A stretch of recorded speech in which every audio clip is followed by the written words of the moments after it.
c'est Amélie, bienvenue sur ma chaîne Design et Diamant. Je suis vraiment très contente de vous retrouver aujourd'hui pour une toute petite vidéo pour la présentation d'un tout nouvel événement sur le groupe Facebook des Craft Squad.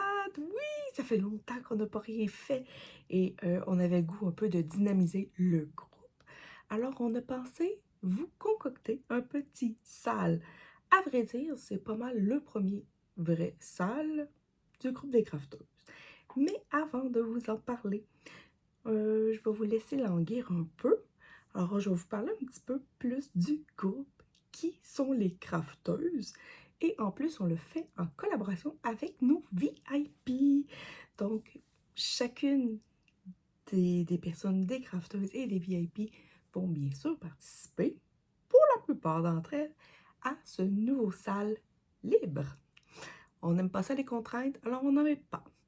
Alors, les crafters, si vous les connaissez pas, c'est une gang de 4 filles qui tripent sur les loisirs créatifs en tout genre et qui ont ouvert tout simplement un groupe Facebook pour permettre à tout le monde, peu importe que vous ayez chaîne YouTube ou pas, de pouvoir présenter ce que vous faites, peu importe le loisir créatif. Que vous faites broderie, diamond painting, sérigraphie, tricot, crochet, couture, name it. On accepte tout. On accepte aussi les personnes qui ont leur propre chaîne, qui veulent présenter leurs vidéos. Nous, c'est un groupe de partage, mais on aime quand même ça, mettre des petites activités au travers. Donc, les crafteuses, c'est qui? C'est premièrement Mélanie de Diamant Folie, Sonia de Diamant Rose, Geneviève de Once Upon a Thread et bien sûr moi-même. Ça, c'est le noyau dur et on est toutes aussi des Québécoises. Mais on accepte tout le monde parce qu'on aime tout le monde. Mais on a un beau petit groupe d'amis qui sont devenus nos VIP. Alors, dans ces VIP-là, elles ont toutes des chaînes YouTube aussi. Alors, si vous ne les connaissez pas, allez les découvrir. Donc, il y a Nancy de Broderie Bonheur, Letty des Loisirs de Letty, Pascal des Passions de Passy, on a Jacqueline de Sorcellerie Doigts de Fée, on a Edith de l'Atelier de Didith, et je pense que j'ai pas mal fait le tour. En fait, on est une gang de filles qui a vraiment beaucoup de plaisir à faire des loisirs créatifs ensemble, à parler ensemble. On est devenus des amis. C'est vraiment une super belle gang sur qui on peut s'appuyer en tout le temps.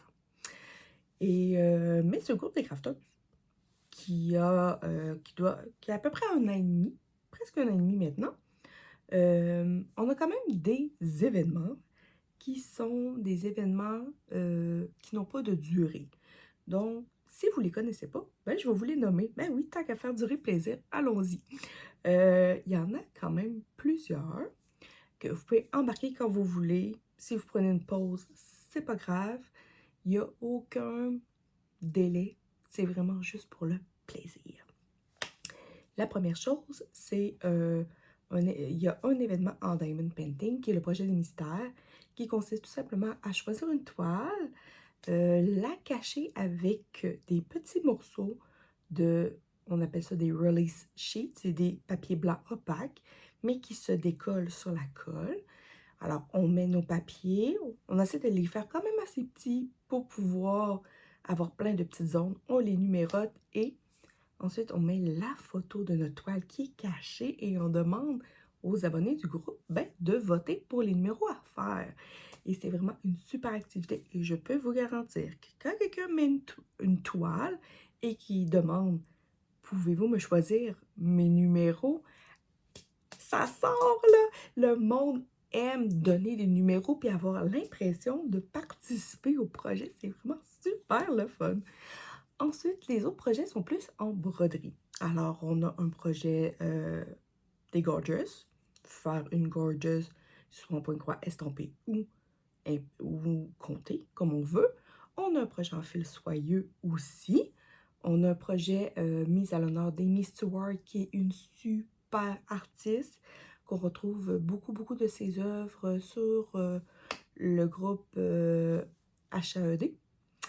Ensuite, on essaie de créer la plus grande collection de timbres au monde. Alors, peu importe si vous avez fait des timbres, vous prenez une photo de votre timbre et vous allez le mettre dans les albums parce qu'il y a des albums pour chacun des événements. Vous les mettez dans l'album et vous faites grossir la collection de timbres. Moi, j'adore ça. Et même s'il y a un timbre qui est déjà là, ben, mettez-le pareil. C'est pas grave parce que quand on achète un livret de timbre, il n'y en a jamais juste un. Il y en a toujours au moins 6 ou 12. Donc, c'est pas grave s'il y en a plus qu'un de la même sorte. Alors ça, c'est les événements qui sont déjà présents. Mais là, ça faisait longtemps qu'on n'avait rien sorti de nouveau et on n'avait pas de rien qui était vraiment un sale. Alors, un sale, on se rappelle que ça veut dire stitch along, qui veut dire en fait qu'on brodons ensemble, tout simplement. Mais nous, on n'aime pas ça, les deadlines. Donc, c'est un sale libre.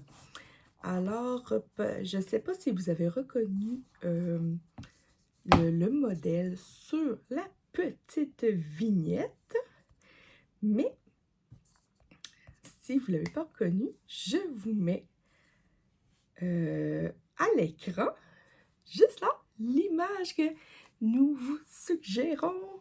C'est vraiment, nous les filles, on aime beaucoup, beaucoup, beaucoup les gnomes.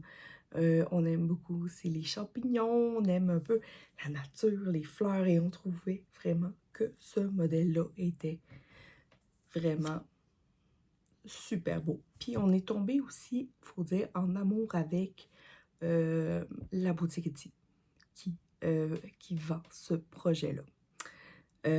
Alors, le modèle s'appelle Believe in Magic sur la boutique Canvory UA. Je vous en ai parlé au dernier Flostube que j'allais partir une toile de cette boutique. Mais ça en est une autre, vraiment.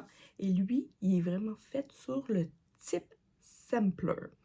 Quand on parle de sampler, c'est que les événements, pas les événements, que je l'aime, les éléments sont là individuellement sans être attachés les uns aux autres. Et puis ça, c'est ce modèle-là, c'est un sampler un peu plus moderne, moins traditionnel. Et ça, je pense que ça va changer aussi beaucoup, beaucoup, beaucoup. Et comme c'est tous des petits éléments qui sont détachés, bien, tout le monde va pouvoir le partir de la manière qu'il désire. Donc, on va avoir vraiment des versions différentes de ce modèle-là. Et je pense que ça va être vraiment très intéressant à regarder. Donc, c'est un projet qui n'a pas de durée de date. Vous le commencez quand vous voulez. Vous travaillez dessus comme vous désirez. Mais je pense que ça va vraiment être très intéressant. Alors là, je vais vous donner un peu les informations, si vous voulez. Alors, c'est un sale qui va commencer le 1er juin. Donc, dans un mois, on laisse passer le Stitch Mania. Et ensuite, le 1er juin, on peut commencer à broder le modèle. Ensuite, c'est un modèle qui présentement est en promotion sur le groupe Canvory UA. Je ne sais pas combien de temps que la promotion va être là. Donc, si ça vous intéresse, essayez d'y aller assez rapidement. Mais je pense qu'il y a quand même des promotions assez régulièrement sur ce modèle. Donc, la créatrice s'appelle Anastasia Kermakova. C'est un modèle qui fait, je prends mes notes, parce que je ne veux pas vous dire n'importe quoi. Alors, le modèle fait 267 points par 196 points. Moi, je considère que c'est quand même un bon modèle. Je dirais un petit peu plus qu'un modèle moyen. Mais comme c'est des éléments un après l'autre, ça fait quand même moins gros. Alors, ce modèle contient 48 couleurs et 9 mélanges. On retrouve là-dedans du point de croix, du point arrière, du demi-point de croix, du 3/4 de point et des nœuds français. Quand vous l'achetez, vous pouvez l'avoir en saga et en PDF. Donc, les amateurs de saga, ben, vous allez être gâtés parce que ce modèle-là, il est parfait pour ça. Ensuite, au niveau des grandeurs, si vous le faites en 14 CT, en 14 CT, il vous revient à 48 cm et demi par 35,5 à peu près. Si vous le faites, supposons, en 18 CT, il vous revient à quasiment 38 cm par 28 cm. Donc, c'est quand même pas si pire pour un modèle partiel. Moi, je trouve ça vraiment très, très intéressant. Et cette créatrice-là, si vous allez sur le site, vous allez vous perdre. Je vous le dis tout de suite. Il y a vraiment trop, trop, trop des beaux modèles. C'est vraiment incroyable. Alors, bien sûr, on va créer un dossier pour que chacun puisse mettre leurs avancées. Et je pense que ça va être vraiment très, très, très intéressant. Alors, je vais prendre une pause parce que j'ai oublié de sortir mon tissu sur lequel je vais le faire. Puis après ça, je vais vous montrer des exemples parce que notre Soso a travaillé très fort et a mis le projet sur différents fonds de couleurs pour vous donner des exemples parce que des fois, c'est le fun de faire un peu différent. Alors, je vous refais dans 2 secondes. Alors, la tête en l'air que je suis plutôt, il était juste à côté de moi.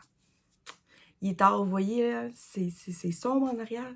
Je tourne de soir, j'en profite. J'ai eu beaucoup de difficultés à avoir un petit moment de tranquillité. J'en profite pendant que tout le monde dort pour pouvoir vous tourner cette partie. Pas cette partie. Je suis là, moi, cette vidéo. C'est temps que j'aille me coucher. Alors, je vous mets ici les fonds que vous pouvez utiliser. Donc, on a ce qui offre de base, qui est une sorte de crème. Ça,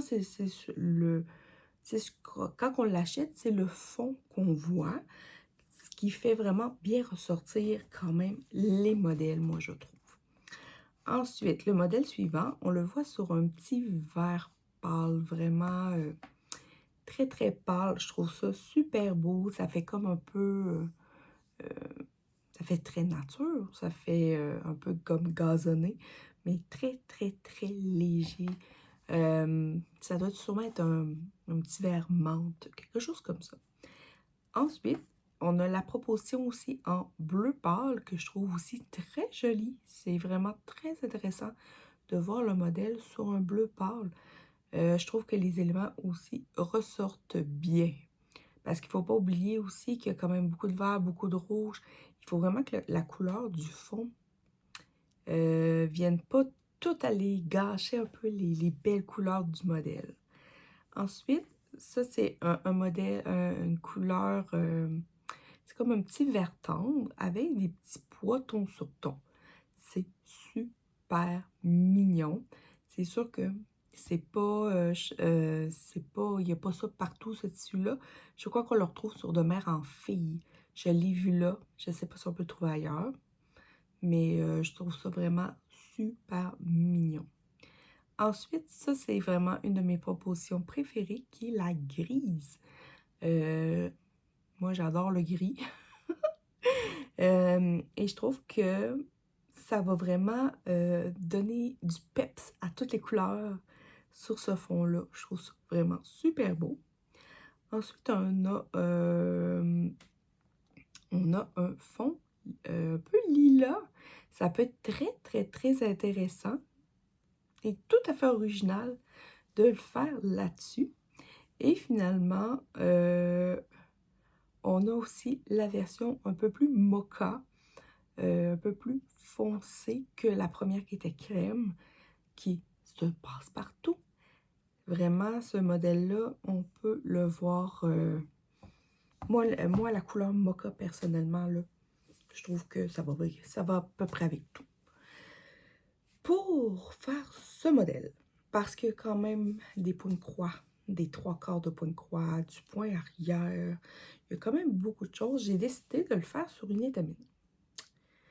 Et je regardais un peu ce que j'avais, puis j'arrivais pas à me décider malgré tous les beaux choix que je vous ai montrés. Et finalement, j'ai opté, à moins que je change d'idée, ce qui serait mon genre. J'ai encore un mois pour y penser. Mais j'ai décidé de prendre une toile que je réservais pour un autre projet. Tout simplement parce que ce projet-là, je ne le commencerai pas tout de suite. Et je me dis que tant qu'à laisser une toile dormir, je préférais l'utiliser et m'en racheter un autre pour quand je ferai mon projet. Alors, c'est une 28 CT de mémoire. Attendez une minute.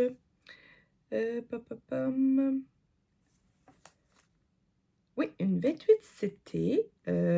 C'est la couleur Heather de Fiber in the Whim. Je vais vous la montrer. Elle est entre le gris et le lilas. C'est ça ici, comme ça. Là, elle est très, très longue. Mais d'après moi, je vais pouvoir utiliser la moitié. Il me semble que je l'ai calculé. Puis avec la moitié, j'en ai en masse. Donc, je vais avoir encore un autre demi-coupon après ça pour faire autre chose. Elle est comme un peu marbrée, mais c'est très, très doux. J'avais gardé cette toile-là pour faire ma Bellatrix de Bella Filipina. Mais comme je veux faire juste une Bella Filipina à la fois, je me suis dit que j'en rachèterai à moins que je trouve un autre tissu qui me plaise plus. Là. Mais c'est vraiment entre le gris que je vous ai montré et le lilas un peu. Avec des marbrures. Alors, je trouvais ça très, très joli. J'ai vraiment hâte de voir qu'est-ce que mes amis vont choisir et qu'est-ce que vous allez choisir parce que je suis sûre que vraiment la composition va être super originale et c'est ça qu'on aime, de voir le même projet mais évoluer de manière différente, que ce soit avec les toiles, avec la manière de broder, avec les fils. Peut-être qu'il y en a qui vont amener des différences avec les fils. Qui sait? Alors, je pense que j'ai pas mal fait le tour. Donc, c'est un rendez-vous le 1er juin pour le nouveau salle. Vous pouvez le commencer quand vous voulez. C'est totalement libre, donc vous avancez à votre vitesse. J'espère vraiment vous retrouver en grand nombre. Alors, allez voir rapidement sur la boutique de Canvary UA parce que il y a des promos. Et si vous voulez en profiter avant qu'il revienne à prix régulier, ça serait le temps. Alors sur ce, je vous embrasse. Je vous attends en grand nombre et on se revoit très bientôt dans une nouvelle vidéo.